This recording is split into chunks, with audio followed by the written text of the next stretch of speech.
Kabalo ba ka sa mga batasan nga angay nimong likayan para di ka mahimong low quality nga tao? Mauni ang siyam ka bati nga batasan nga angay nimong tangtangon. 1. Hilig mang daot sa uban. Kung hilig nimong storyahan ang kinabuhi sa uban para lang madaot sila, bad news, low quality na nga batasan. 2. Way respeto.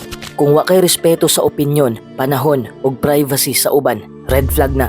3. Bakakon. Sige kag pamakak bisan sa gamayng butang, wa nay taw mosalig nimo. 4. Suyaon. Imbis ikalipay nimo ang nakabot sa uban, kasuyaan na noon. Classic sign na nga bati imong mindset. 5. Way utang kabubuton. Gitabangan na ka, pero murag wala lang sa imo, wa nay ginahan mo tabang nimo sa sunod. 6. Irresponsable. Sige rag palusot, gitakasan nimo ang imong responsibilidad. Di ka mo asenso ana. 7. Mangingilad. Hilig ba kang mangilad ug manggamit sa ubang taw? Way taong makigigala nimo.